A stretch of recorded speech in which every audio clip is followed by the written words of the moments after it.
가자 녀석. 지금 태풍이 강타를 했습니다.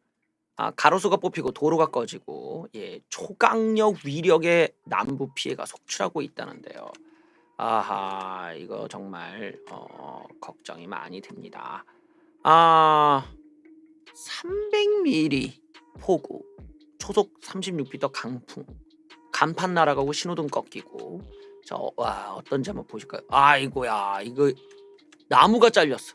헐.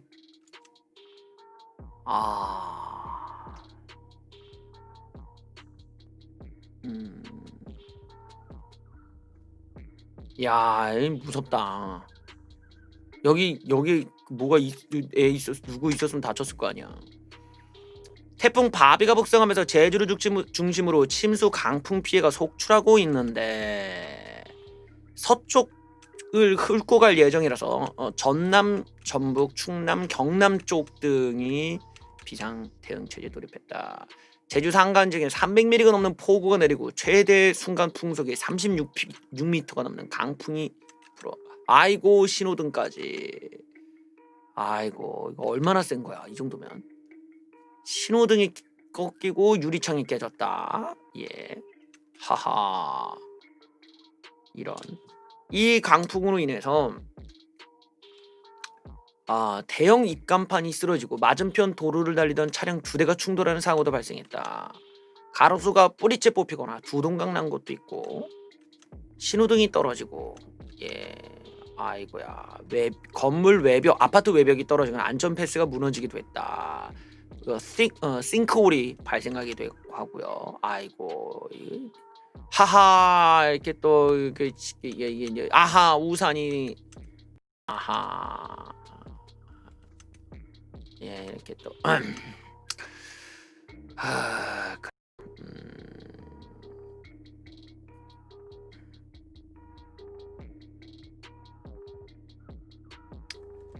일단은 지금 일단 제주도 쪽을 까고 올라오고 있다라는 점을 우리가 이제 좀 봐야죠. 내용을 보니까 좀 제주도 쪽은 지금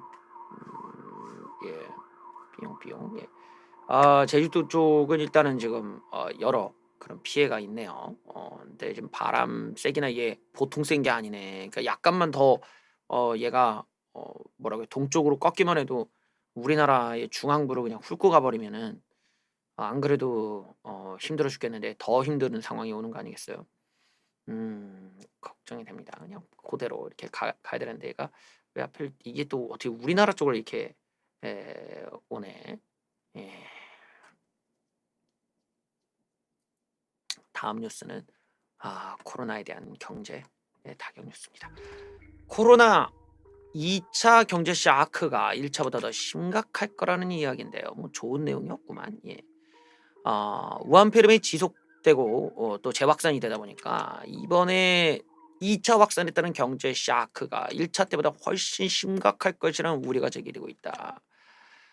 초기에는 재정 집행 초기여서 그나마 끌어당길 재정 여력이 있었는데 이번에는 투입 여력도 제한되어 있다. 기업들은 이미 재무 구조가 취약해진 상태여서 유동성 위기에 직면할 가능성도 있고, 이게 난감하구만요. 일단 재정 역할이 얼마 없고 후반부에 추가 투입될 여력이 없다. 더 큰 문제는 기업들의 유동성 위기. 자영업을 비롯해 좀 많이 힘드실 거예요. 항공, 여행, 숙박 등 이쪽 관광 쪽도 영향을 받을 것이고 정유자동차, 철강, 조선 2차 샤크 이후에는 한계에 직면할 수 있을 것이다. 정부도 270조 원이 넘는 금융재정 지원에 나섰지만 한계가 오고 있다. 일단은 좀 걱정이 되네요. 이게 이런 일들은 이제 인간사에서 잘 안 나타나다 보니까 이걸 대응을 어떻게 해야 되는지에 대한 해법이 별로 없는 거야. 뭐랄까.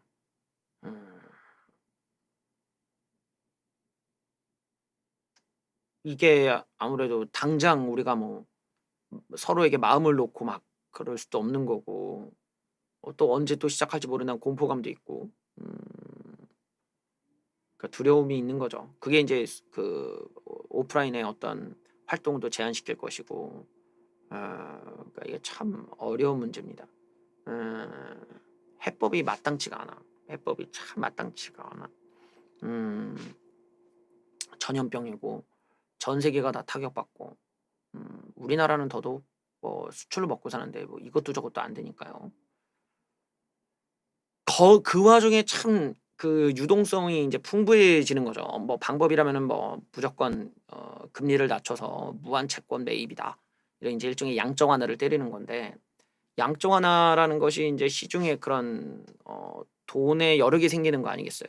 뭐 쉽게 대출이 나오고 그런 돈을 가용할 수 있다라는 건데 원래 기대하는 거는 이제 공장을 짓는 거지. 땅에다가 공장 짓고 그러면 일자리도 생기고 기업이 투자를 한다 이러면은 이제 뭐 우리가 뭔 걱정이 있겠어. 근데 문제는 그게 아니라 그 돈 가지고 사람들이 물건도 안 사. 뭐 공장도 안 지어. 어디다 사냐. 뭐 주식 넣고 부동산 사고 금 사는 거죠. 예. 요것만 사는 거야. 아니면 달러 사든지. 이런 게 이제 또 시장의 그 심리인 거지. 지금 너 제정신이냐 공장을 짓게 이렇게 되니까요. 그런 상황에서 우리나라의 부동산은 계속 올라갑니다. 이 상황에서 이제 증세를 해야 되는 괴뢰 정부와 그로 인해서 이제 왜곡된 부동산 시장이 만들어지고 있는 우리나라의 현실. 효과가 나타난다던 김현미 말과는 다르게 음마는 신고가를 찍고 있다는 이야기. 예. 부동산 법안의 효과가 8월부터 작동하기 시작했다는 김현미의 헛소리. 부작용을 의식한 듯한 발언이었는데 전혀 사실과 달랐죠. 일부 시장 상황과 괴리가 있는 내용 등 서울 아파트는 일부 몇 개만 10억이 넘을까. 더불어 반민주당에 있는 애가 서울 집값이 10억 원을 돌파했던 내용의 기사가 일부 아파트 몇 개를 모아서 그렇게 얘기한 거다라고 하는데 과연 일부 몇 개일까? 서울 감정원에 따르면 서울 아파트 중위 매매 가격은 8억 4천만 원. 중위 가격은 가장 싼 아파트부터 비싼 아파트를 나열했을 때 중간값을 말하는데 현재 아파트 서울에는 170여만 가구의 아파트가 있다. 이 중에 85만 가구가 8억이 넘는다는 얘기인데 자 지역별로 서초구, 강남구, 용산구, 송파구, 광진구 등등은 이미 10억 원을 넘었다. 8월부터 나타난다는 효과가 거래 절벽 신고가인지를 말하는 건가? 김현미는 8월부터 효과가 나온다라고 했는데 예 그러나 거래는 줄고 전세 매매도 줄고 신고가 거래는 늘어나고 모두 죄다 신고가다. 대출 기준 감정원만으로 가능하냐? 김은혜 미래통합당 의원은 아니 주택 시세 등을 발표할 때는 감정원 자료를 쓰면서 대출 규제할 때는 KB 시세 자료를 활용하는 게 말이 되냐? 그럴 거면은 너희들도 KB 시세에 대해서 인정하고 있다는 거 아니냐? 괴뢰 정보가 지를 유리할 때는 가격이 낮은 감정원 자료를 쓰고 불리할 때는 가격이 높은 KB 자료를 쓰는 거냐라고 일침을 가했습니다. 김현미는 그런 지적이 있으니 앞으로 감정원 시세를 중심으로 가겠다라고 했는데 현재도 대출 기준으로 감정원과 국민은행 시세를 모두 활용할 수 있지만 시중은행 대부분은 국민은행 시세를 중심으로 대출을 금액을 정한다. 감정원 시세에 한계가 있어서다. 그런데도 김현민의 말대로 대출 기준을 감정원 시세로 통일해도 되는 것이냐. 그런 정보가 시세 정보가 아예 없다. 나홀로 아파트의 경우는 이러다 보니까 안 되는 거예요. 괴뢰 정보가 한마디로 통계를 어떻게든 조작을 해서 지들한테 유리한 것만 노출하려고 하는데 현실에서 안 되는 거죠. 앞뒤가 안 맞는 정책이 나오고 비현실적인 것만 나오니까 이런 덩벌을 자고 있다라는 내용이었습니다. 경기도까지 이제 폭등이 되니 뭐 이재명이 어떻게 나올지 모르겠네. 경기도로 번진 전세값 오름세. 일산은 전세 10억 아파트가 나왔습니다. 이제 강남 얘기가 아니야. 이제 경기도까지 갔어. 자 부동산 압법 때문에 전세가가 마구잡이로 오르니까 서울을 넘어서 이제는 경기 일산까지 전세값이 10억 원을 기록한 곳이 나오고 있다. 과천, 광명, 남양주도 전세가 신고가가 나오고 있는데 전문가들은 서울에서 밀려난 전세 수요자들이 유입되고 3기 신도시 청약 대기자들을 늘어나면서 경기 지역 전세난이 더욱 심해지고 있다. 이게 경기도 전세값이 계속 오르고 있어요. 경기권 다른 지역에서도 신고가 전세 거래가 쏟아지고 있는데, 예. 국민은행, 아까 봤던 국민은행 기준에 따르면 경기도 아파트 값은 0.2% 오르고 있다. 계속 오르고 있는 거죠. 가을 이사철에는 더욱 심해질 거다. 서울에서 시작된 전세값 상승이 경기 지역까지 가고 있다. 결국 이제 집을 못 구한 사람들이 경기로 어쩔 수 없이 밀려나간다는 거죠. 매물도 감소세라서 앞으로 더 가격이 오를 수밖에 없죠. 결국 세입자와의 분쟁이 이 악법 때문에 우려가 되니까 전세 매물을 내놓는 집주인들이 눈에 띄게 줄었다. 가을 이사철에는 세입자들이 이사갈 수 있는 집을 구할 수 없는 전세 대란이 터질 거라는 우려까지 나온다. 하남, 교산 등 3기 신도시 청약을 노리는 사람들이 경기 지역으로 많이 이사가고 있어 수도권에서 전세를 구하는 일은 앞으로 더욱 어려워질 것. 요것들은 부동산 문제는 항상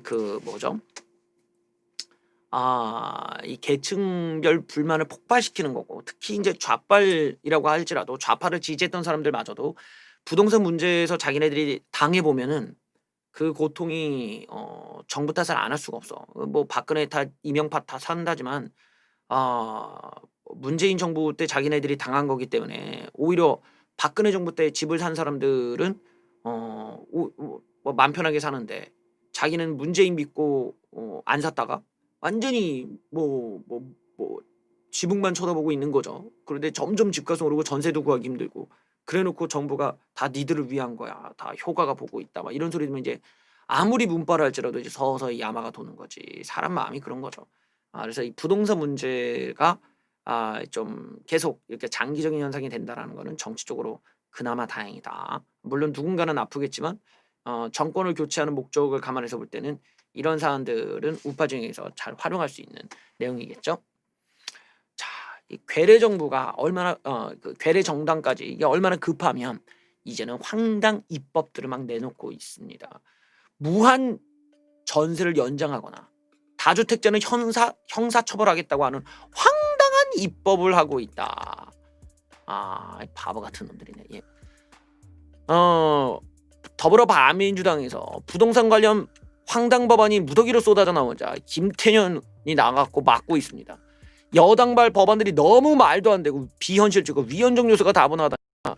대표마저도 안 되겠다고 나온 거야. 제발 좀 말이 되는 걸 좀 제시해, 이러고 얘기를 나온 거죠. 좀 검토를 하고 내놔라. 시장 혼란을 줄이기 위한 조치다라고 얘기했는데, 이 내용을 보면 전세 계약을 무기한 연장하거나 다주택자를 처분하지 고위직 공직자들을 형사처벌하는 법안들이 있더라. 이런 어떻게 황당무계하구만. 또 중건이가 나오네. 집 안 판다고 형사처벌한다? 이분들이 단체로 실성하셨나 하면서 일가를 가했다고 합니다. 당 일각에서는 헌법기관이 국회의원이 낸 법안을 당이 맡고 있다는 비판이 나오면서 지들끼리 또 싸우고 있는데 수준이 너무 천박해. 얘네들이 아시다시피 계속 이 부동산의 심리를 이해하지 못하고 많은 사람들의 화를 돋구고 있어요. 그러니 뭐 고마운 일이지. 노영민, 부동산 정책은 국민 대다수가 지지한다 라면서 황당무계한 발언을 하니까 30, 40대들이 기우제 지내냐 하면서 분통을 터뜨렸다고 합니다. 이런 바보 같은 놈들한테. 노영민 새끼가 국민 다수가 지지한다는 헛소리를 두고 부동산 카페 회원들을 중심으로 당황스럽다, 이해할 수 없다, 분통 터진다는 취재 비판이 터져나오고 있습니다. 30, 40대들이 왜 거리 누나가 부동산 정책을 반대하는지를 모르고 있다. 노영민은 국민 대다수가 우리의 부동산 정책에 동의하고 있다. 부동산을 보고 국민들이 우리를 기대하고 있다, 이런 헛소리를 했어요.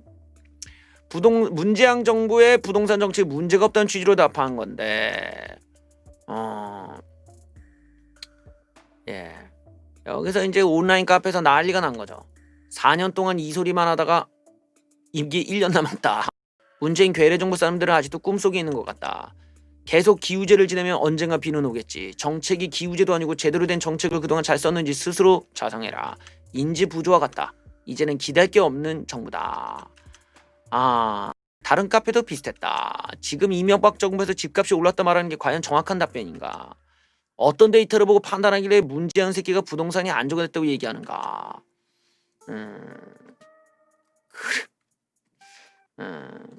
이거 또 한쪽에서 보이지 않는 곳에는 이미 뚜껑이 열리고 있다라는 즐거운 뉴스예요. 자, 우리가 이제 그 과거에 여러분들 기억나실지 모르겠는데 그 패스트 트랙 때 말입니다. 난리도 아니었죠. 패스트 트랙 때 그 의원들끼리 좀 몸싸움이 있었어요. 뭐 감금 논란도 있었고 몸싸움이 있었는데 당시에 뭐 바로를 들고 와서 막 문을 부시기도 하고 별일이 다 있었죠. 그래서 지금 이게 서로 간에 소송전에 들어갔는데 이게 민주당이나 지금 그때 당시에 이제 자유한국당이나 다 지금 소송에 걸려 있어. 그래서 뭐 대거 뭐 잘리거나 뭐 이럴 수 있는 지금 대사건이 된 거죠. 뭐 이게 지금 재판이 워낙 늦게 되니까 뭐 임기 다 끝나고 재판이 나올 판인 거야. 일단은 민주당부터 수사를 받았는데 우리는 폭행 안 했다라면서 혐의를 부인했다고 합니다. 예, 이 난리가 났는데 말이죠. 아주 이제 난리도 아니었지. 국회 패스트트랙 충돌 사건으로 재판에 넘겨진 더불어민주당 의원들과 당직자들이 법정에서 혐의를 부인했다. 박범계, 김병호, 박주민, 이종걸, 표창원 등은 공판을 하는데 여기 변호사들이 폭행 혐의에 대해 부인한다. 자리를 지키거나 밀리지 않을 정도로 버티는 과정 정도지 폭행이 아니다라고 얘기를 했어요. 당시 자유한국당 의원들과 당시자를 폭행하라 다치기 혐의로 재판에 넘겨졌는데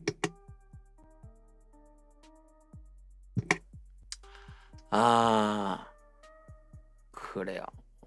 뭐 검찰 한국당 의원들이 이제 뭐 최이배를 감금했다. 뭐 회의장을 점거했다. 그래서 27명도 지금 여기 들어가 있고요. 뭐 이게 그 민주당 공판기일은 9월 11일 한 차례 더 가졌다. 그리고 9월 23일 날 공판이고 한국당은 21일 날 열린다. 그래. 이걸로 대거 저기서 뭐 절반만 나가도 총선이야 총선. 예, 거의. 근데 이제 뭐 민주당만 살고 통합당만 작살날 수도 있는 거죠. 예. 어저께 여러분들께서 보시는 뉴스 중에서 황당무계했던 뉴스 하나가 그거였죠. 시민단체가 공공의대를 추천한다. 공공의대 후보자를 추천한다 해갖고 난리가 났었어요. 걔네들이 왜? 뭔데 걔네들이 추천을 해? 뭐 이래가지고 얘기가 많이 있었는데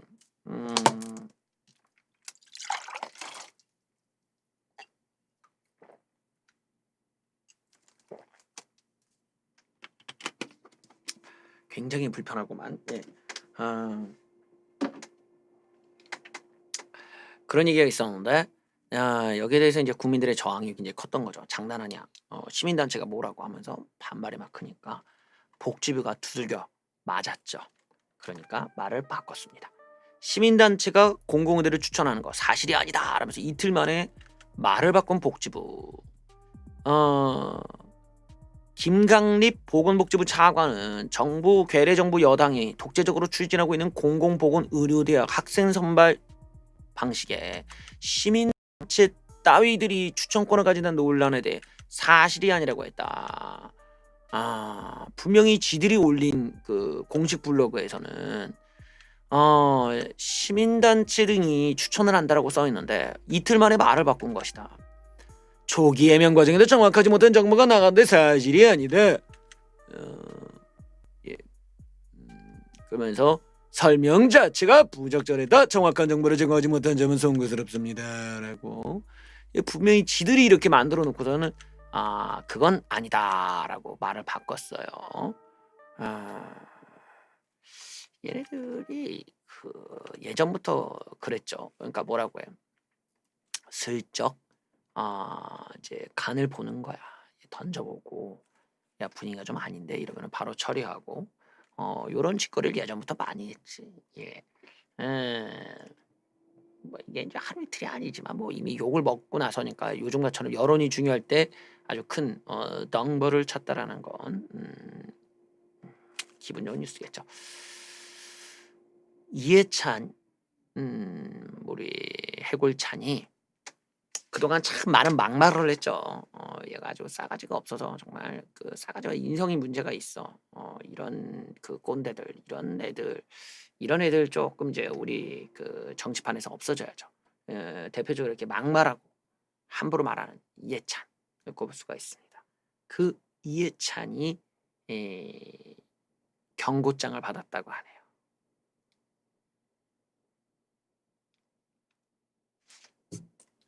지금 뉴스.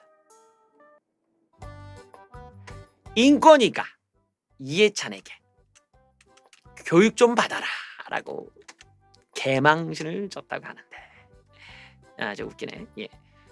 국가인권위가 장애인 비하 발했던 이해찬에게 인권교육을 받아라, 재발 방지 대책을 마련하라고 권고를 했다고 합니다. 권고 결정은 인권위가 내릴 수 있는 최고 수위의 조치다. 인권위에서는 이해찬이 장애인 비하 발언을 관련해 인권교육을 하고 차별을 금지할 걸 민주당에 권고했다. 결정문이 작성되는 대로 민주당이 재발 대책 방지를 요구할 것. 이해찬은 유튜브에 나와서 선천적인 장애인이 의지가 좀 약하다고 하더라. 어려서 장애를 갖고 나오니라는 발언을 했고, 사고가 나서 장애인이 된 분들은 원래 자기가 정상적으로 살던 것에 대한 있고 그 의지가 강하다는 얘기를 심리학자한테 들었는데, 그렇게 의지도 가면서 선해. 최 교수를 지켜 세우려는 취지였지만 선천적 장애인을 비하했다는 비판을 받았다. 그래요. 얘가 뭐 비하한 게 뭐 이때뿐만이 아니에요. 무슨 국회에 무슨 정신지체가 이렇게 많냐 이런 막말도 했었고, 하여튼 정신 나간 발언들을 많이 했었죠. 그러다 보니까 인권위가 이러지도 저러지도 못한 상황에서 질질 끌다가 이제서야 이런 얘기를 했다고 하니까 이해찬이 얼마나 인성이 부족한 애인지, 또 얼마나 이 말을 걸러내지 못하고 덜 떨어진 얘기를 한 건지 우리에게 보여주는 대목이 아닌가 싶습니다. 교육을 잘못 받았어. 이게 교육을 잘못 받고 사람이 인성이 덜 된 애들이 그냥 화염병 던진다고 다 이렇게 대접해주고 이러니까 망하는 거야. 항상 우리는 그 인성을 봐야 돼. 인성을, 사람의 인성을. 이게 아직 안 돼. 이게 철이 안 들어가고 있는 거라. 저런 사람들이 무슨 때문에 뭐 인권이고 정치고 무슨 법을 만져.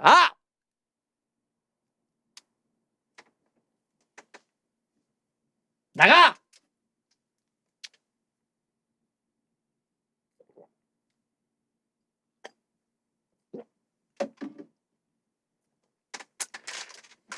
여기서 또 우리가 얘기해야 되는 또 인격의 이야기 중에 하나가 뭐냐? 아주 인격이 부족한 좌파 진영에서는요, 사과를 해야 될 때 못할 때를 구별하지 못하는 경우들이 많죠. 얘네들은 늘 유리할 때는 피해자의 목소리가 증거다라고 얘기하고, 또 다른 때는 못 믿겠다 이러고, 박근혜 대통령한테는 사과해 이러고 그렇게 사과 성애자야 완전히. 그러더니 갑자기 지들이 사과할 때는 국격이 갈린 문제다 이러면서 어떻게든 사과를 안 하려고 버티기를 들어가는 거야. 아주 치졸하고 이건 인성이 덜 됐어 애들이. 애들 한마디 들었습니다. 뉴질랜드의 피해자 측에서 강경화 역겹다. 디스커스팅. 역겹다. 아주 정확한 워딩이 나왔어요. 내가 한 말이 아니야. 유튜브야.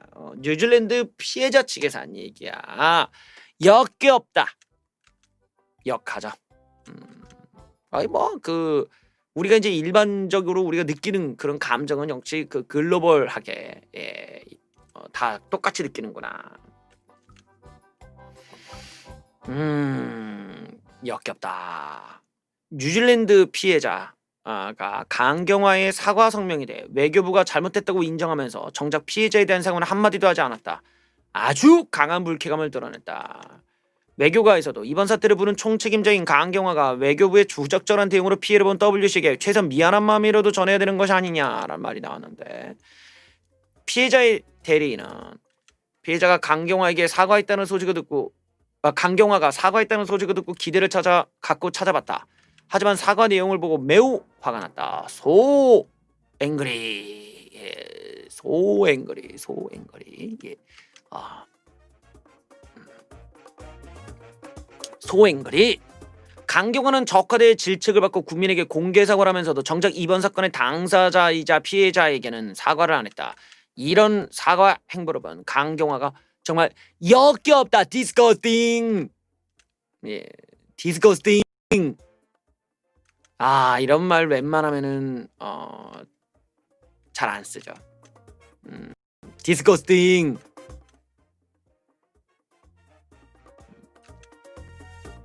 강경화에게 피해자 측이 이런 거친 표현까지 쓰면서 불쾌감을 드러낸 건 처음이다. 실제로 강경화가 배포한 보도자를 보면 피해자에 대한 언급 자체가 없다.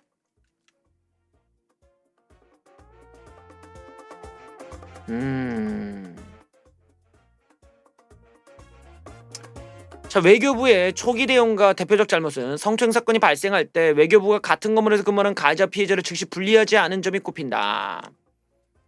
강경화는 이번 사건에 사과는 했지만 피해자에 대해선 사과하지 않았다.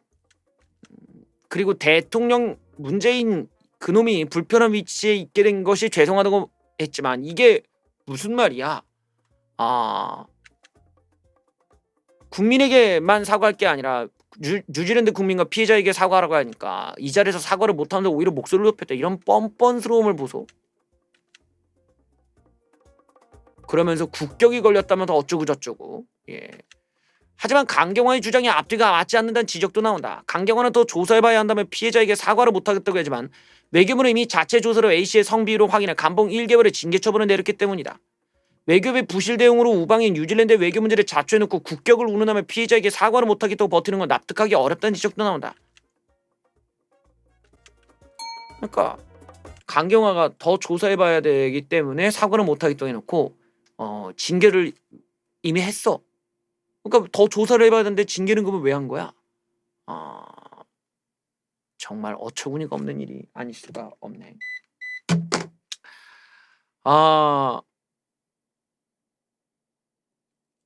오랜만에 우파진영에서 이거 좀 훈훈한 소식이 나왔습니다. 제가 어저께인가요?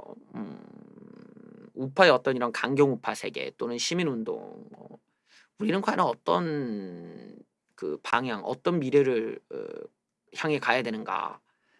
이 안에서 주체적으로 이 어떤 강경우파의 세계를 끌고 갈 수 있는 사람들부터가 검증을 통과를 해야 되는 거야. 그냥 개나 소나 와가지고 그냥 욕질 잘하고 이런 어그로 끄는 것이 시민운동의 코어가 될 수가 없어요. 그딴 거는 돈 주면 다 해. 개나 소나. 돈 주면 개나 소나 다 할 수 있는 거야. 그런 천박한 걸로는 강경우파가 강경해지지도 않을 뿐더러 그냥 덜 떨어져 보일 뿐이야. 제가 그래서 강조한 게 뭡니까? 1차적으로 투명한 회계, 자기 희생, 사익을 추구하지 않는 그런 희생 정신이 있어야 된다는 거죠. 그게 확인이 안 되면 다 그냥 장사꾼이지 뭐. 장사꾼이야, 장사꾼.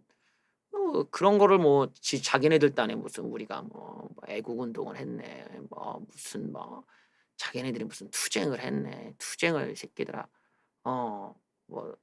누가 투쟁을 그런 식으로 합니까? 천박! 아주 그냥 투명한 회계도 없어. 아무런 공개도 안 해. 국민들이 알 권리도 없고, 도덕성, 윤리성, 사전 검증, 아무런 공개도 안 하면서 남들 보고는 공개를 하라면 그런 천박한 게 무슨 놈의 투쟁이야. 모순점을 줄여가면서 일관된 신념을 갖고 나아가야지. 천박해. 그런데 오랜만에 이쪽 진영에서 좀 훈훈한 인물이 사례가 나왔습니다. 이런 사람들이 내가 꼭 뭐 지적을 하는 거 아니지만 이렇게 할 수 있는 사람이 나와야 된다는 거야. 강경 우파 쪽에서. 통합당의 지성호라는 사람이 스스로 임대 아파트에서 저렴하게 살 수 있었음에도 스스로 나왔다라는 이야기. 적화대에서는 다주택자들이 논란인데 임대 아파트에 월세로 살고 있는 무주택자 지성호 미래통합당 의원은 스스로 임차권을 포기해 화제가 되고 있다. 이 양반은 탈북민 출신으로 8년째 마포구 성상동 임대 아파트에서 살고 있는데 이번에 내놓겠다고 했다. 이 사람은 2년을 더 거주할 수 있었음에도 불구하고 스스로 내려놓은 거야. 보증금 351만 원에 월 임대료 5만 원. 이야, 엄청 싸네. 예. 하지만 국회의원이 되면서 이 아저씨가 세비를 수령하면서 내가 임대주택에서 있을 수 없다.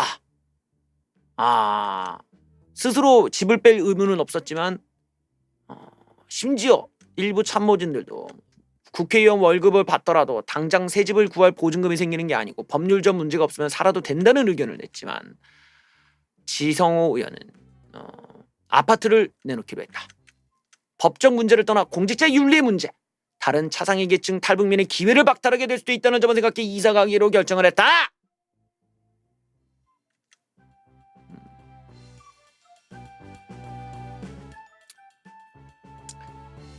이런 사례를 보면서 서울 반포 아파트를 떠밀리듯 억지로 팔아 8억 원의 시세를 남겼으면서도 이명박 박근혜 때 올랐다고 책임을 떠넘기는 노영민과는 너무나 비교다는 사례.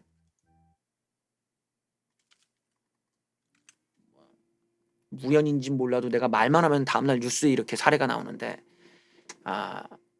투쟁을 할 거면 자기와의 싸움에서 이긴 사람이 투쟁을 해야 된다는 거예요. 저렇게 자기 희생을 할 수 있고 내놔야 된다는 거지. 너희들은 내놓을 수 있니? 기득권을 내놓을 수 있어? 기득권을 내놓지 않는 자들이 다른 자들 보고 기득권을 내놓으라고 하면 그런 시가 안 먹히잖아요. 안 된다고. 투쟁을 할 거면 자기와의 싸움에서 이긴 자들이 하라고. 그 자기와의 싸움이 뭡니까? 천박한 자기 욕구를 이긴 사람이 해야 되는 거예요. 돈을 벌고 싶다. 권력을 갖고 싶다.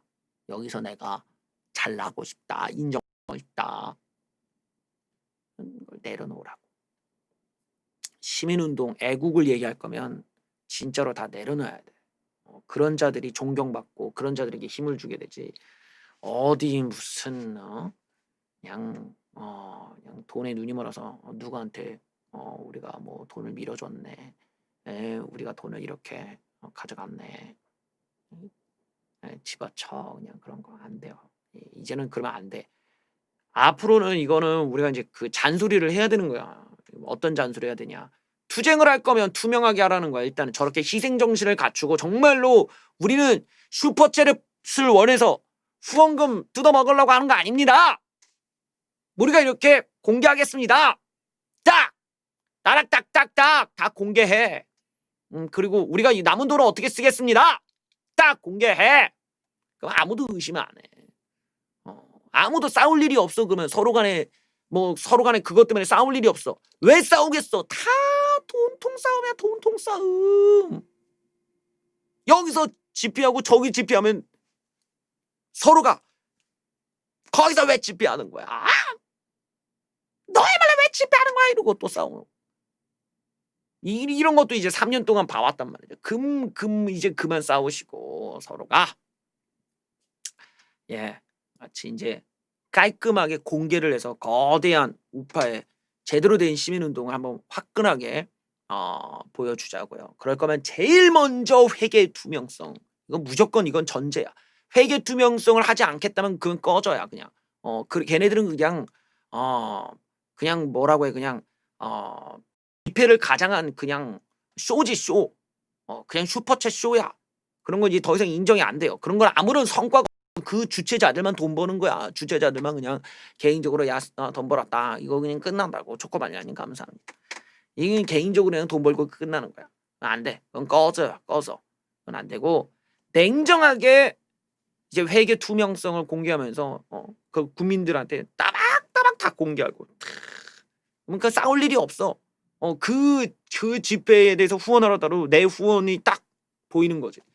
아, 내 후원이 어디 쓰이는구나. 그래야 끝없이 고민하는 거죠. 맨날 똑같은 형식의 똑같은 장비 갖고 와서 그렇게 해 가지고 하는 거면 이게 발전이 없어. 거기서 사람들한테 감시도 당하고 어떤 검열까지는 아니지만 감시도 당하고 끝없이 자기 자신을 반성해 가면서 우리가 남는 돈은 우리가 알차게 이렇게 쓰겠다. 이런 계획이 딱딱딱 나오게끔 그 끝없이 고민하게 만들어야 된다는 거예요.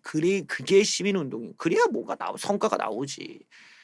뭐 하다못해 박근혜 대통령한테 사식이라도 넣어 주던가. 그것도 없어. 그러니까 우리가 뭐 알 수가 없는 거야. 돈은 줬는데 뭐야 얘네들이 어디다 쓰는 거야? 몰라. 그래 보면 막 지들끼리 싸우고 있어. 이게 안 돼. 예. 내가 그 뭡니까 3년 동안 우리가 이제 있었지만 이제는 우리가 청구서를 내밀 때가 됐어요. 그동안 기다리고 봐주고 응원해 주고 했는데 야 니들 돈 벌려고 한 게 아니잖아. 누군가는 자기가 사는 집도 내놓고 나도 내가 만든 노래 마음껏 쓰라고 허용도 했고 뭐 누군가는 뭐 돈도 출연료를 받지도 않고 나가서 그렇게 고생한 사람도 있을 것이고 다 그런 거야. 재능 기부하고듯이. 그러니까 여러분들도 이제 희생을 하고 여러분들도 기부를 해야죠. 받은 게 있으면 사람들에게 이제 돌려주기도 하고 이러려면 이제는 사익을 내려놓고 공개된 집회를 해라. 그게 아니면은 예. 꺼져!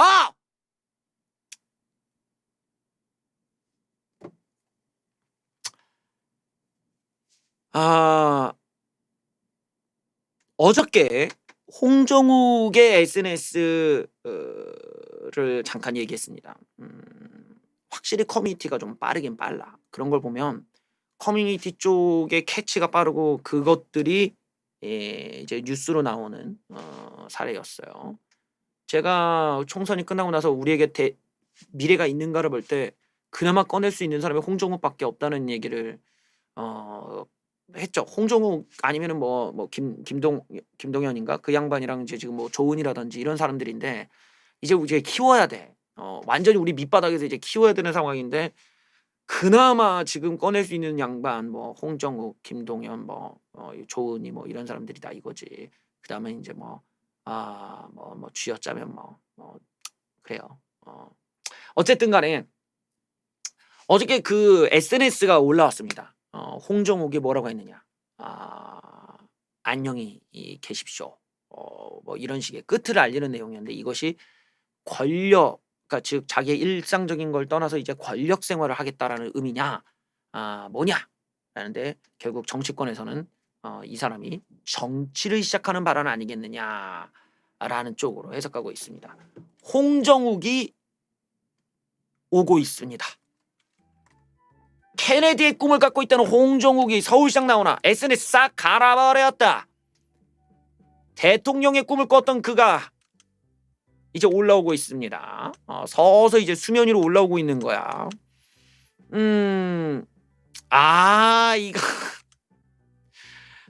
이거 뭐 디스도 아니고 무슨 말보루도 아니고 뭐야 이건 진짜 이거 정말 이거 정말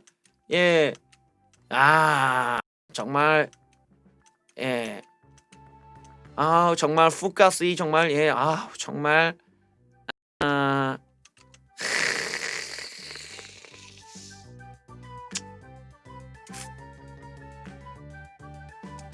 정말 푸가스이 정말 진짜 너무하고만 형님 진짜 너무 잡으신다 폼 어쨌든 홍정욱 푸가스이 의원이 SNS에 그건 즐거웠다는 말을 남겨서 정치권이 요동치고 있다. 그만큼 기대하고 있다는 거예요 지금. 이 양반이 지금 헤럴드 미디어 그룹 지분 팔고 대주주의 지위를 내려놓자 그때부터 정치권에 복귀하는 거 아니냐는 얘기가 있었는데 이번에 서울시장이 도전할 거란 관측이 오면서 주식시장까지 폭등을 하고 난리도 아니었다. 즐거웠다. 깨어있지 말고 포기 말자.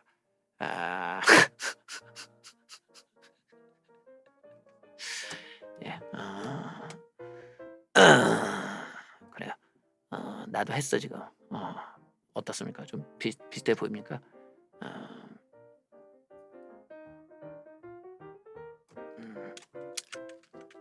나는 이거지. 나는 일막막장이지. 저 아저씨는 일막칠장인데 나는 일막막장이야. 나의 인생은 첫 장부터 막장이었어. 첫 장부터 반지야. 저는 이제 일막막장으로서의 삶이고 전혀 저와는 다른 삶이네요. 예. 뭐라고 하지? 괜히 야마가 도네.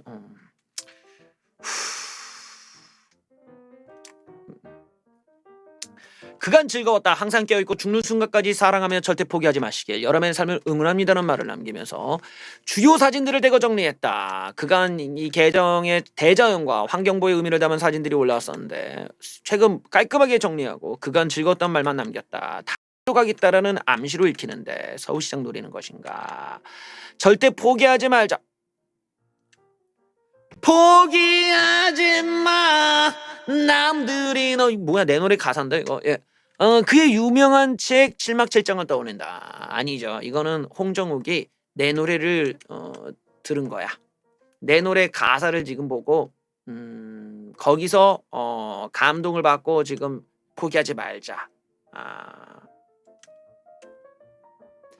아님 말고지 뭐. 예, 아님 말고죠. 뭐 이 바닥에 그렇듯이 뭐 한 번 저도 아님 말고 음모론을 좀 던져보았어요.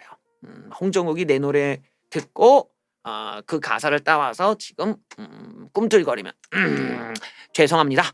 개소리해서 이 책에 나와 있었던 홍정욱 부제가 멈추지 않는 삶 나나나나나 나나나나나 이제 모든 걸 다시 시작해 멈추지 않는 삶.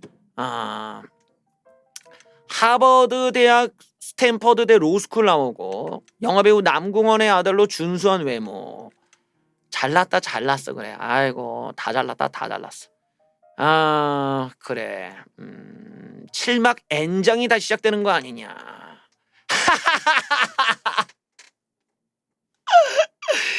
이 아저씨는 왜 이렇게 후까지가 심한 거야.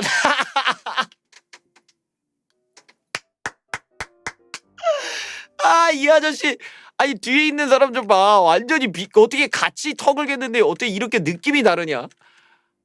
정말 아니 이게 좀 포즈가 위로 올라갔잖아. 손가락 여기는 턱인데 손가락을 여기다 대고 있어. 띠릿띠릿하고 이게 지금 여기는 턱이잖아. 이거는 많이 하는데 이렇게 이 손가락을 여기 머리 이마까지 올리지는 않는다고. 이게 좀 야 이건 정말 엄청나고 야 근데 포스가 정말 장난 아니다. 네, 이 아저씨랑 너무 비교된다. 와 이거 정말 무슨 광채가 막 이렇게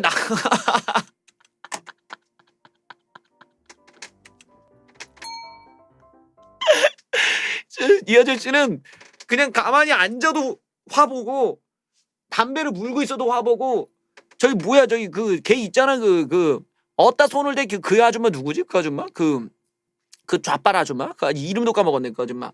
그 있잖아 저기 빨갱이 정당에 있던 애. 그 아줌마가 막 국회에서 울 때도 손수건을 주는 거야.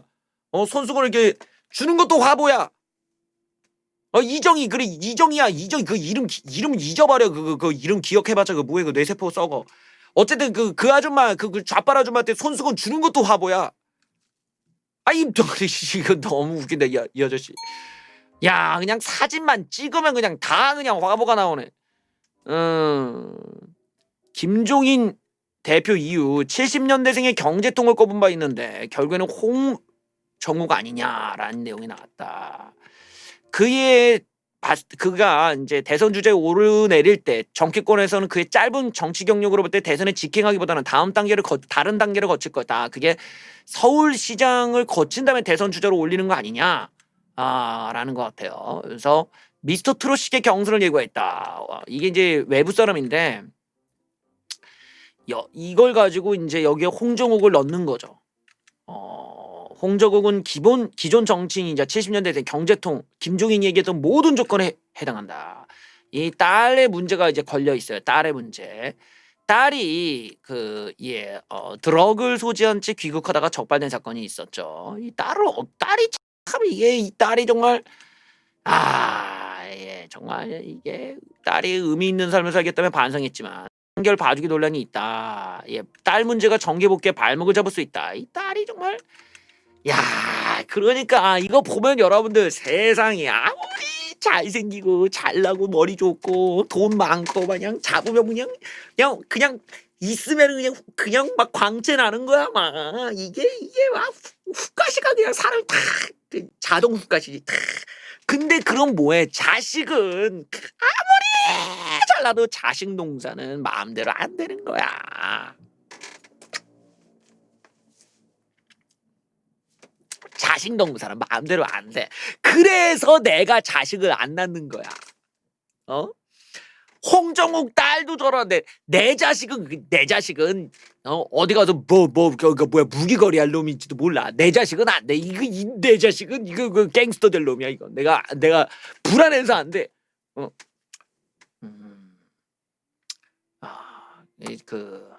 나는 그래서 내가 그 자식 농사가 무서워서라도 난 내 자식은 그 갱스터 될 것 같아. 얘는 나와가지고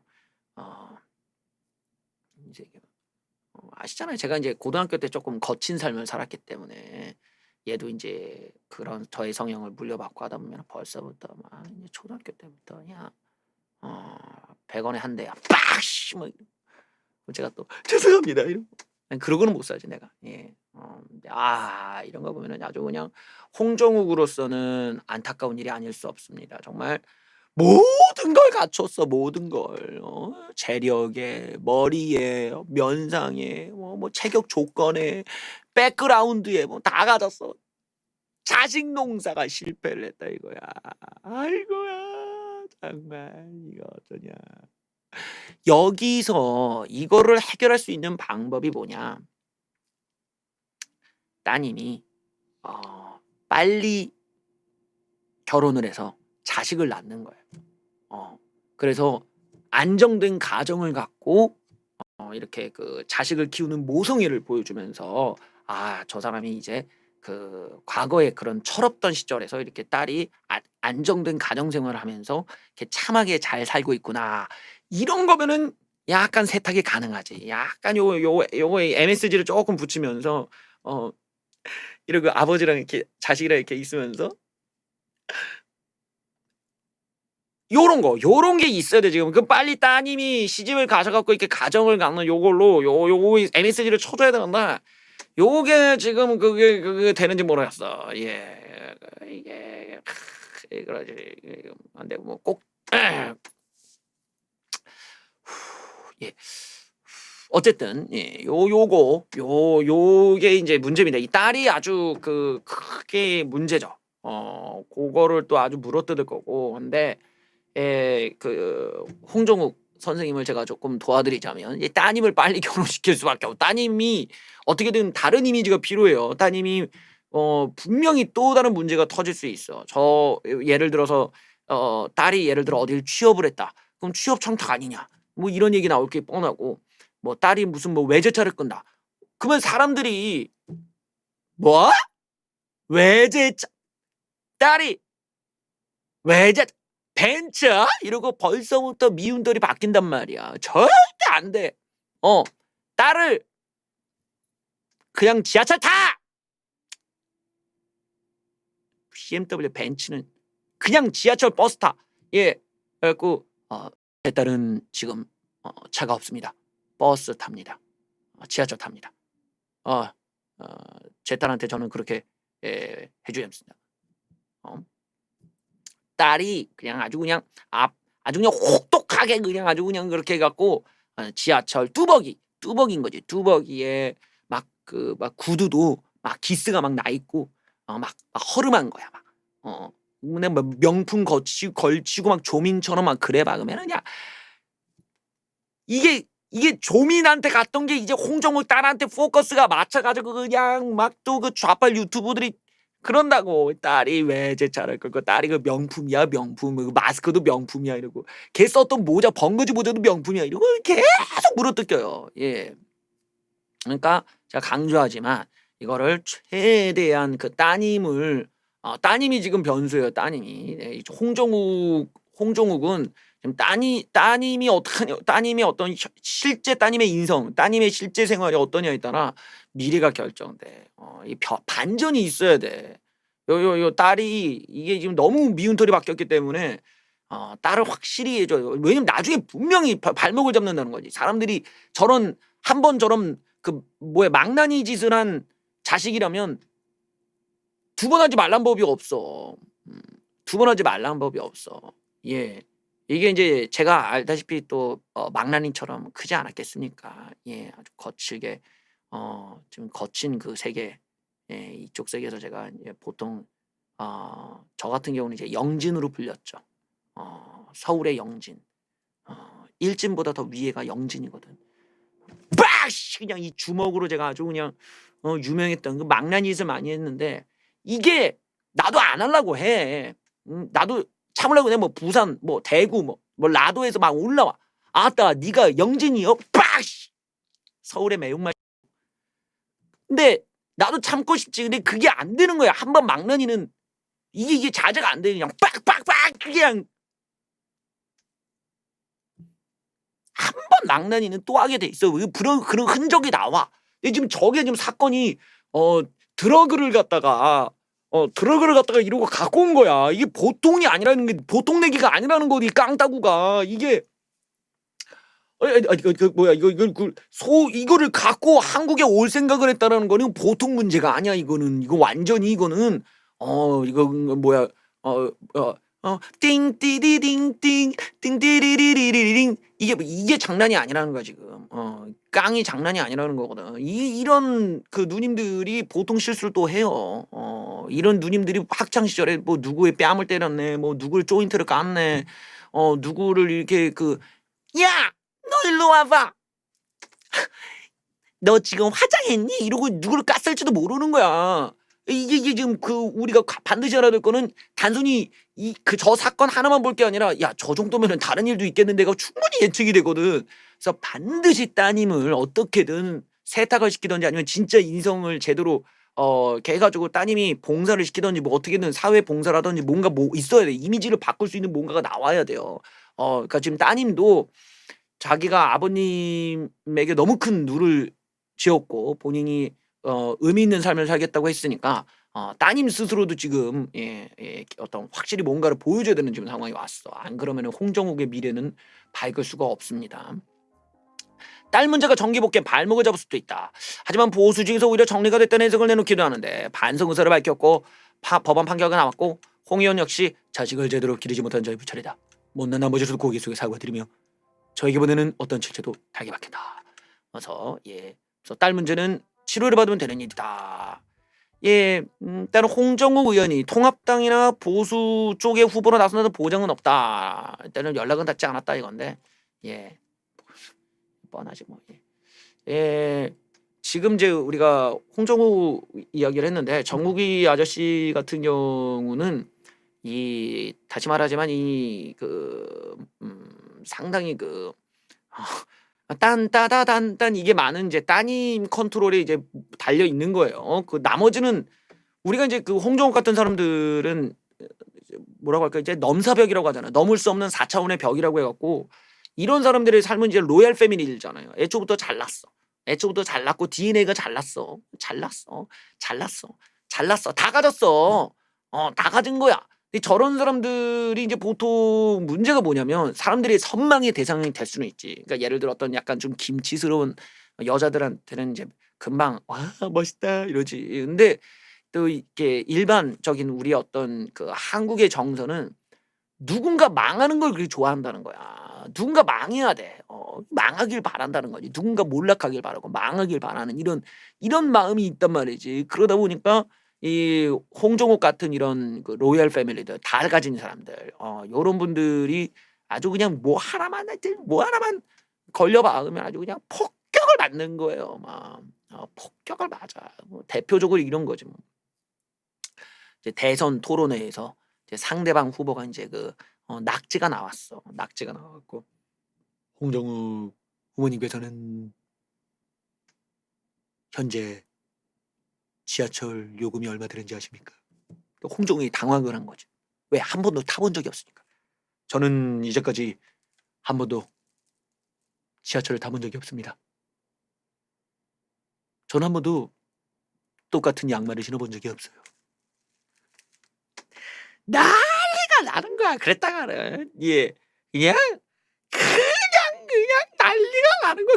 그게 뭐 큰 잘못도 아닌데 그냥 또 잘났다 이러면서 그냥 열등감 폭발에 그냥 돌아올 수 없는 강을 건너는 거죠. 예, 아주 골치 아픈 거야. 예, 그게 정말 웃긴 게 뭐죠? 저기 그 예전에 그 이준석인가가 토론에 처음에 박근혜 대통령이 이제 그 이준석을 캐스팅해가지고 데려왔대. 이준석이 이제 토론을 나간 거예요. 토론 나갔는데 그때 이제 청년 애들끼리 100분 토론 나온 거야. 근데 거기서 그 좌빨 여자의 정의당 애가 야심차게 준비한 거예요. 이준석한테. 이준석은 모를 거라고 생각했나 봐. 이준석 씨한테 질문 있습니다. 지하철 요금 얼마인지 아십니까? 이준석이 외워왔어. 그거 얼마고요? 코너 구간당 얼마씩 올라갑니다. 그랬더니 조용해져 버린 거야. 예. 그러면서 왜요? 이러는데 거기서 질문이 끝나버린 거예요. 그러니까 이게 좌빨들이 얼마나 치졸한 걸 그 꽃들이 잡으려고 그딴 걸 준비해 온 거야 아마. 그거 외워갖고 왔어. 외워갖고 외운 것도 웃겨. 그것도 누가 그런 걸 외우나. 그냥 카드 긁어갖고 그냥 카드 긁어가서 난 모르겠던데. 예.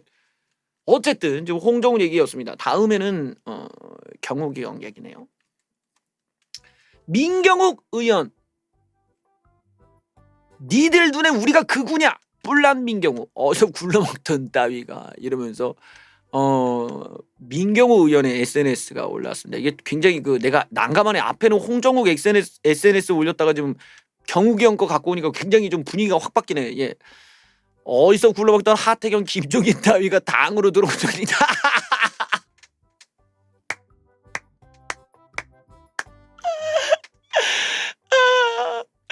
날더러 극우라네. 극우란데 극우. 극좌인 니들 눈엔 그렇게 보이겠지. 정통우파 미래통합당 당원들이 그냥 말랑말랑해 보이지? 이러면서 야 이게 너무 차이가 난다. 예. 광화문 집회 참석으로 인해 구구 비판을 받는 민경우 의원이 단단히 뿔이 났다. 정광훈 목사와 같은 극우 인사가 도매급으로 넘겨진 마당에 다음 달 예정인 당무감사에 자신의 이름이 오르락내리락 불편한 심기를 여과없이 드러낸 것인데 김종인 대표 하태경을 향해 니들 눈엔 극으로 보이겠지 이러면서 싸댔습니다. 민경우 의원의 이 비판은 그 우파 인사, 그러니까 강경 우파 인사가 선긋기에 나설 것으로 보이는 통합당의 움직임에 반발한 것으로 풀이되는데 이번에 이제 사랑제일교회에서 환자들이 너무 많이 나오고 이 정광 목사가 방역 규칙을 지키지 않고 나오다 보니까 여기에 대한 비판 여론이 많은 가운데서 이 보수 집회 참석한 극우 인사들과의 절연함으로써 당의 개혁을 박차를 가한다는 이 문제에 민경우 의원이 이제 중간에 서 있는 거죠. 하태경도 뭐 황경, 홍민표, 김지태, 민경우 딱 꼽아갖고 이걸 당무감사 때 때리겠다라고 한 거예요. 근데 종이날배는 그 사람들 상대할 필요 없어요. 그냥 무시하면 돼 이러면서 김진태, 민경우 의원에 대해서 일정한 부분의 어떤 감정을 지금 드러냈어요.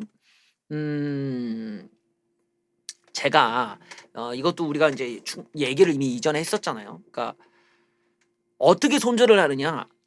통합당으로서 가장 빨리 손절하는 방법은 민경우 의원, 김진태 의원 잘라버리면 되는 거야. 그 홍문표 의원 징계 때리고 민경우, 김진태 의원 뭐 징계든 뭐든 뭐 드러내고 당원 박탈 뭐 이래갖고 뭐 그냥 내쫓으면 간단해. 그러면 할 말 없잖아. 그러면 사실상 이렇게까지 막 논란이 되고 이럴 것도 없어. 그냥 잘라갖고 우리 이제 뭐 다 있어 이러고. 그런데 문제는 명분이 없어. 명분이. 종이날배가 애초부터 가지 마라 이러면은 지금 상황에서 그냥 다 잘라버리겠다고 뭐 나올 수가 있는데 가든 말든 상관 안 해 이랬는데 갔다고 뭐라고 할 수가 없잖아요. 종이날배 입장도 그 문제에서 속으로는 자르고 싶은데 명분이 없으니까 꺼낼 수가 없어. 그런 뭐 하태경 같은 애들이 친이계고 어떻게든 친밖에 잘라내는 데만 머리가 돌아가니까 얘는 그쪽에 이제 전담해서 하는 거고 그러니까 뭐 사실상 어떻게 보면은 하태경 같은 애들도 당내에 쓸모가 없는 애야. 이런 애들은 아무짝에도 쓸모가 없어. 그냥 당내에 그냥 분란만 일으키잖아 자꾸. 근데 지금 당무감사로 이제 넘어간다는 얘기는 당내에 인제 그 한번 뚝 한번 훑어보는 거예요. 그리고 이제 교체가 되는 거지. 이 교체를 시키겠다 이건데 여기서 이제 그 판단은 종인 대표가 갖고 있는 기준과는 또 다르다는 거죠. 그 당무감사 하는 사람 또 새로 부르는 거지. 과거에는 새로 부르는 거야. 그러면은 그 양반이 와서 "제가 이번에 확실하게 이전에 있었던 골마 있었던 모든 것들을 도려내겠습니다." 이러고 나와 가지고 이 양반이 이제 대놓고 "친박계를 제거한다."라는 프로젝트의 그림으로 지금 간다는 거죠. "니들 때문에 지지율이 떨어졌어." 막 이러고 가는데 여기서 지금 민경호 의원님이 당첨 가능성이 높죠. 진태 의원님은 좀 뒤에 빠져 있지만 민경호 의원님은 굉장히 지금 민경호 의원님은 지금 통합당에서 아마 벼르고 있단 말이지. 벼르고 있는 거야. 왜냐하면 경욱 형님이 부정선거에 대해서 이거를 얘기하는 거는 상관이 없는데 이제 통합당 지도부는 그거를 자르고 갔잖아요. 뭐 "우리는 그거 믿지 않는다. 그건 말도 안 된다." 이러고 그냥 간 거예요. 근데 민경호 의원님이 그거를 계속 끌고 가니까 일단 지도부랑 일단 입장이 너무 다르다는 점과 민경호 의원님이 인제 그 얘기를 꺼냈어요. 그 미배인이 통합당에서도 조작이 있을 수 있다. 조작으로 당선된 자가 있다라는 주장을 실제로 한 거야. 통합당에서도 조작으로 당선된 자가 뭐 미배인에 따르면 있을 수 있다. 그러니까 통합당이 그게 억울하다면 당연히 통합당에서도 뭐 재검표나 뭐 이걸 해야 되는 거 아니냐. 뭐 이런 얘기를 맥락을 그렇게 한 거지. 그리고 실제로 그 말을 듣고 다른 유튜버들 중에서는 실제로 통합당을 선거법 뭐 개표를 하자고 해갖고 자기네들이 이걸 그 뭡니까 재검표를 그 법정 소송을 했다가 뭐 기각당한 일도 있었죠. 그러니까 이게 우파 정당이 당선됐는데 그러니까 우파 후보가 당선됐는데 그 지역이 미배인에 따라서 조작이었다고 하니까 거기에 따라서 소송을 실제로 했다는 거야. 그러니까 통합당에서는 얼탱이가 없는 입장이 된 거죠. 그러니까 그 안에서 얼마나 불편하겠어. 그게 이제 통합당을 지켜주는 방향이었다면 통합당에서도 그냥 그러려고 하는데 이게 미배인 말만 믿고 실제로 통합당이 당선된 지역마저도 조작설에 근거해서 거기다가 뭐 재검표 요구라든지 이런 거를 소송을 거는 이런 시도까지 했다 보니까 이제 통합당 내부에서 이제 웅성웅성이 나오는 거예요. 여기서 이제 경욱 형님이 이제 뭐 어떤 집회라든가 이런 것들이 이제 이번 문제가 이제 쓰나미급으로 같이 이제 독박을 쓰는 구조가 돼 버렸죠. 그러니까 '이때가 기회다.' 이러고 이제 친이계가 당부감사에 계속 어떻게든 입김을 넣고 싶은 거예요 지금. 여기서 민경호 의원님은 세력이 없고 친박계가 나서 주질 않고 이게 이러니 민경호 의원이 예민할 수밖에 없죠.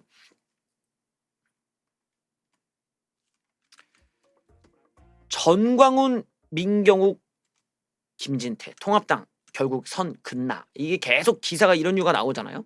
이게 지금 현실화가 돼가고 있는 거예요. 당장 종이날배가 오더를 내리거나 주호영이 그 자르고 싶어도 지금은 명분이 없어. 근데 당무감사에서 명분을 만들어 버린다 이거예요. 지금 그 계획을 좀 보여주는 겁니다. 그 강경우파 쪽과 선긋기에 나설 것으로 보이는데 특히나 이 뭐 극우 논란이랍시고 해갖고 뭐 프레임에 걸린 사람들을 이제 도려낸다 이 개념입니다. 일단은 정광훈의 목사에 대한 뭐 반발 때문에 통합당이 어떻게 손을 뗄지가 관심이 보인다. 그래서 당무감사 된다. 바로 홍문표, 김진태, 민경욱 거기다 황교안 대표까지 이게 이제 하태경의 요구사항인 거고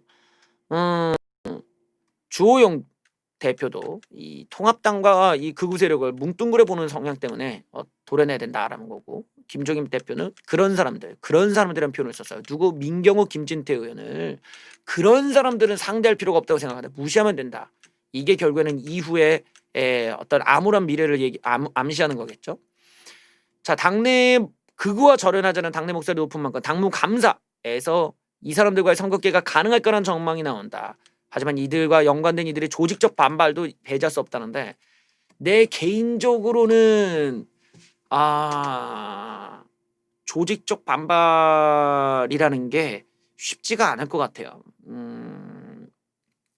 왜냐하면 과거에는 예를 들어 이 친박계들이 갈 때가 있었어. 예를 들어 뭐 우리공화당이라든지 아니면 뭐 기독자유당이라든지 이제 그런 정당들이 어쨌든 조직은 있고 또 얼마나 표가 나올지에 대한 거는 변수의 영역이니까 그쪽에 가서 뭐 부배 보지 이런 그 기대가 있다는 거야. 기본적으로 그 홍문종 의원이 우리 공화당으로 넘어오는 이 과정도 비슷한 맥락인 거죠.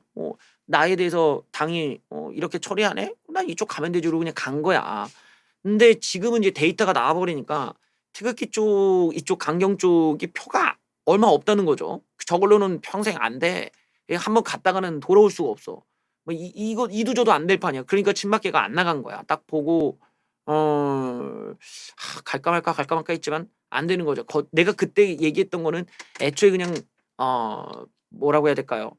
조원진 대표가 그 권한을 다 그냥 내려놨으면은 친박계들이 더 넘어올랐을지는 모르겠는데 그림이 이제 안 좋은 거지. 이쪽 태극기 쪽이 이제 돈과 권력에 강한 욕구들이 많다 보니까. 근데 친박계들은 남아있는 친박계들은 어쨌든 박근혜 대통령께서 지금 구속이 돼 있고 나올 수가 없는 상황이다 보니까 힘을 쓸 수가 없어. 근데 외부에서 당을 만들자니 더 망하는 길이야.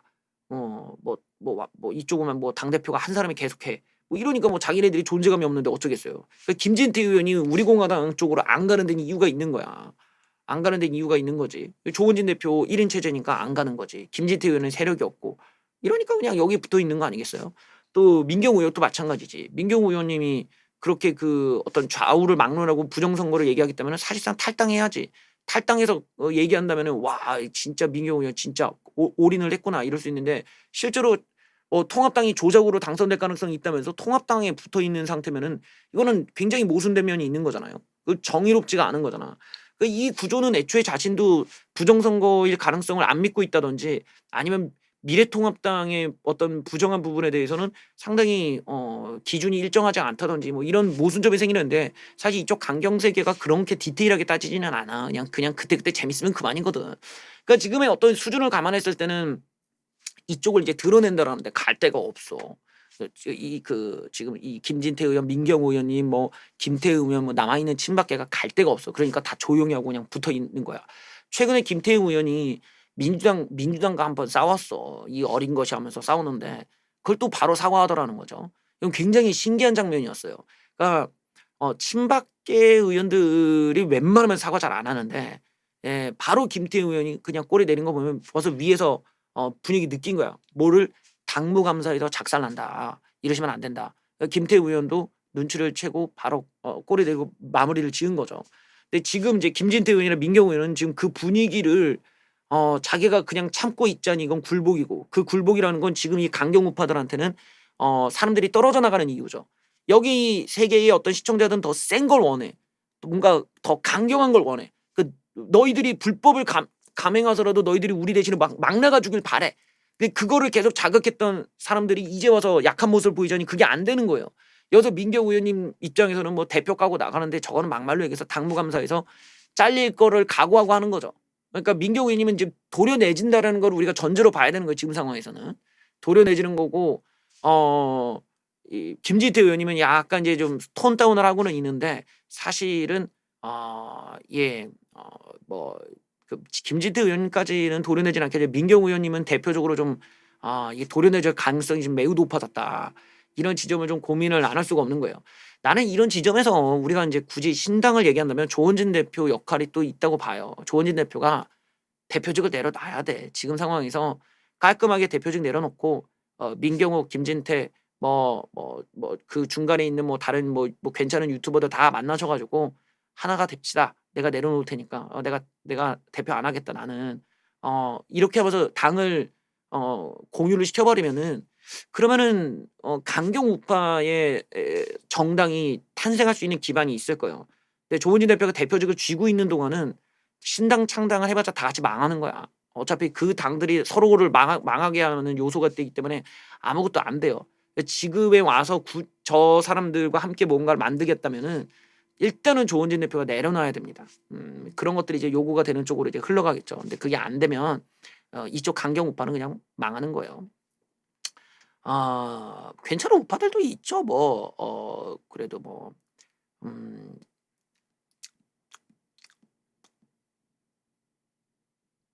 네, 이번 얘기한 좀 그렇고 그 다른 유튜버 분들 나는 어차피 정당 활동은 안 하겠지만 다른 어떤 분들을 내가 칭찬하는 건 그렇겠지만 열심히 이제 보이지 않는 곳에서 열심히 고생하시는 유튜버들이 계시니까요. 그런 분들을 말씀드리는 거고 저는 정치와는 맞지가 않으니까 저는 또 그 일배충이라서 오히려 더 흠만 되죠. 그거보다는 확실히 이제 공개되신 분들 중에서는 괜찮은 분들도 있을 거라 봅니다. 제가 얘기하고자 하는 건 지금 통합당 내에서 사실은 친박계 있는 사람들 이런 강경 우파 쪽 즉 유튜브로 먹고 살려고 하는 이런 분들은 지금 도려내지고 있다. 이런 관점에서는 그 민경호 의원님께서 그걸 이제 감지한 거죠. 너는 끝났다라는 거를. 그러니까 계속 이런 이제 제목의 내용들을 보시면 알 수 있을 겁니다. 이번엔 진짜로 끝난다. 김진태, 민경욱 사정권 안에 들어갔다라는 거예요. 전광훈 목사 관련해서 이게 이제 터져버리니까 이것이 어디로 불똥을 튀었냐. 결국 미래통합당이 이들과 적극 손절을 하는데 그 손절은 결국 집회 중심주의를 말하는 거예요. 집회 중심주의. 그러다 보니까 이 논란에 휩싸였던 인물들을 자르는데 그 대표적으로 민경호, 김진태가 말하는 겁니다. 그리고 이게 당내에 공감대가 형성돼 있다. 당무감사를 지금 계속 거론하면서 그때 어떤 다른 사람을 끌고 와서 그 사람이 이제 이 여러 가지 과거를 털면서 너희들은 좀 나가라 이러고 이제 잘라버린다라는 거죠. 그래서 이 강경 우파와 선긋기 최종 단계는 다음 달쯤에 당무감사에서 시작될 것이다. 그래서 첫 타겟은 광화문 집회에 나갔던 민경욱, 김진태 의원이 될 것이다. 통상 당무감사는 선거의 새로운 지도부가 들어선 이후에 기존 당협위원장을 교체하는 과정에서 주로 실시되는데 당연히 외부 인사가 맡게 된다. 과거에 전원책 변호사님이 맡으셨죠. 예. 이번에 당무 이양이 아동 청소년 학과를 데려와가지고 통합당의 과거를 탈피하고 어떻게 갈지에 대한 적임자다라고 했는데 당무감사를 통해 과거와 결별하겠다고 이미 밝혔고 그리고 지지층 결집보다는 사회 취약계층을 끌어안는 약자와의 동행 쪽으로 그 컨셉을 맞췄다면서 그래서 일단 김종인 체제가 외연 확장에 효과가 있었다는 게 입증되다 보니까 이 김종인 방식들이 탄력을 받을 거라는 거죠.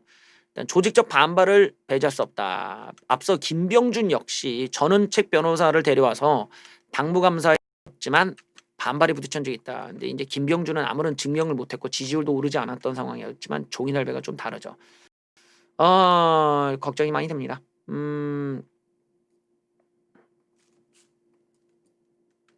통합당 서울 선거 지면은 대선도 패배한다. 이 서울 선거에 대한 굉장히 이제 투자를 많이 할 예정이라는 걸 보여줍니다. 이제 굉장히 통합당도 예민해 있는 상황이고 이거는 우파 전체도 예민해질 거예요. 그러니까 서울시장 선거에 어설프게 이제 들이댔다가 난리가 나는 거지. 미래통합당이 극우라는 분들은 우리와 다르다 하면서 강경 우파와 손절을 하고 있으면서 엮지 말라라고 하는데 이거는 결국에는 이 수도권 지지율을 원해서죠. 왜 이렇게 나가는가는 빅데이터 분석 등을 통해 보면 이 강경 우파를 반대하고 있다는 거 분명히 밝혀요. 중도층 사람들을 데려올 수 있다. 우리가 그쪽으로 갈 것이다. 그래서 실제로 이쪽을 떨어내면서 그러니까 이 강경 우파 쪽과 가까워졌던 과거의 그 통합당에서는 이 끌어올린 지지율이 달랑 1% 넘는 수준이었다. 그렇죠. 이제 개체 수가 많지가 않아 이쪽 세계가. 그러다 보니까 이제 중도 클릭으로 가는 게 맞다는 거죠. 하지만 반대로 중도 클릭을 했더니 지지율이 역전까지 나왔다. 그래서 그 말을 하는 겁니다. 지금 효과는 드라마틱했다. 중도 클릭하니까 심지어 역전까지 나오고 광주전례 지지율마저 많이 올랐다라면서 이렇게 총합 전국 지지율 추이에 대해서 올라가는 과정들을 얘기하고 있습니다. 강경 투쟁을 자제하고 원내 대응에 나서 지지율이 가파르게 상승 곡선을 타게 되는 이런 드라마를 그렸죠. 자, 여기에서 보면 호남 껴안고 이런 게 호남을 껴안기보다 오히려 수도권에 마음을 돌렸다. 제가 얘기한 것도 그 자체가 쇼라는 거예요. 그러니까 그 자체가 어떤 중도층에 어필하기 위한 호남에 가서 무릎 꿇고 이 쇼가 호남 사람들의 표를 얻기 위한 게 아니라는 거야. 중도에 있는 사람들이 저런 노력을 하네, 애는 쓰네. 이런 것 때문에 사람들이 마음을 돌렸다라는 거예요. 수도권의 마음을 얻었다라는 겁니다. 과거 수구 세력과 동행을 했던 프레임에서 벗어나고 기본소득 얘기하고 민주화 등등을 넣는 것이 호남마저 통합당의 마음을 열었다면 수도권 중도층은 어떻겠냐라는 평가가 나오면서 자연스럽게 이제 선거 공학적으로 올라간다는 거죠. 어 인제 그런 이제 뭐 남은 건 뭐 드라마를 그리는 건데 이제 홍정욱이 됐든 어떤 김동현이 됐든 조은이가 됐든 이런 사람들을 실제로 뭐 오픈 프라이머리에 내 갖고 거기서 어떻게 히트를 하느냐라는 건 이제 후속적인 문제죠. 차명진 의원님 또 한마디 하셨네요. "진중권 무식하고 가볍다. 진중권은 멍청하고 너희들은 닥치세 계속해라." 라면서 서로 간에 디스전이 펼쳐집니다. 차명진 의원님, "진중권은 무식하고 가볍다. 글을 읽는 독자들은 더 무식하고 더 가볍다. 지금 한국 평론 시장에서 진중권 브랜드가 날개 돋친 듯이 팔려나가는데." 등등등 뭐 이런 이제 진중권 디스가 나왔습니다. 진중권에 대해서 이렇게 까셨어요. 진중권이 얘기하는 자유우파 진영을 국가주의라 말하는 것에 대해서 근거가 없다. 진중권은 말을 막 배우시기 시작한 아이가 뭔 뜻인지도 모르면서 습득한 단어를 여기저기 붙이듯 말장난을 하고 있다. 진중권은 자유우파가 체제전쟁을 감행하기 때문에 전체주의라고 하는데 너무 귀신 신화라 까먹는 소리냐. 좌파가 코로나 계엄령 발표하면서 개인의 인권을 말살하는 건 그들의 전체주의적 이데올로기의 소신이다. 자유우파가 방역을 정치에 이용하지 말라는 꼭 그들과 체제전쟁을 하는데 왜 엉뚱하게 반대로 얘기하냐. 어, 하긴 진중권도 다른 곳에서 우파의 저항행위가 집단 안녕의 위협이라며 그런 건 탄압해도 된다고 면죄부를 주더라. 너야말로 전체주의의 이빨이다. 그래서 깠습니다. 진중권은 우파가 친일파를 재등용했기 때문에 국가주의라고 한다. 48년 건국일을 삼기 때문에 국가주의란다. 예, 뭐 이러면서 이제 깠어요. 근데 진중권이 또 차명진의 사거지약이라면서 4가지를 깠어요. 자신에게 죄를 지은 첫 번째, 감염성이 높은 집회에 참여했다 감염했으니 자기에게 돌아간 그 어리석음을 자기 신체가 겪는 중이다. 가족들에게 못할 짓을 했다. 어머니가 오일하시면서 말렸는데 그 연로하신 어머니를 걱정하게 했으니. 세 번째는 국가재정에 부담을 줬다. 보수진영에 정책 타격을 줬다. 한마디로 뭐 이런 바보 같은 짓을 했다. 이러면서 이제 깐 겁니다.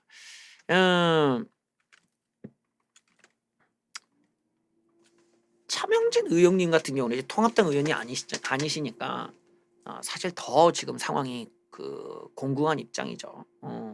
그 차명진 의원님이 기독자유당으로 가든지 어디든가 가야 돼. 근데 지금 소속된 곳이 없고 차명진 의원님이 이번 하필이면 확진자가 되다 보니까 본인이 남들한테 또 병을 퍼뜨릴 수도 있는 문제가 있고 본인도 지금 아프고 뭐 여러 가지에서 이제 비난이 막 오는 거죠. 어떻게든 차명진 의원님은 자신의 존재감을 드러내야 되는데 이제 상대할 사람이 진중권이 가장 적절하다고 보신 것 같아요. 근데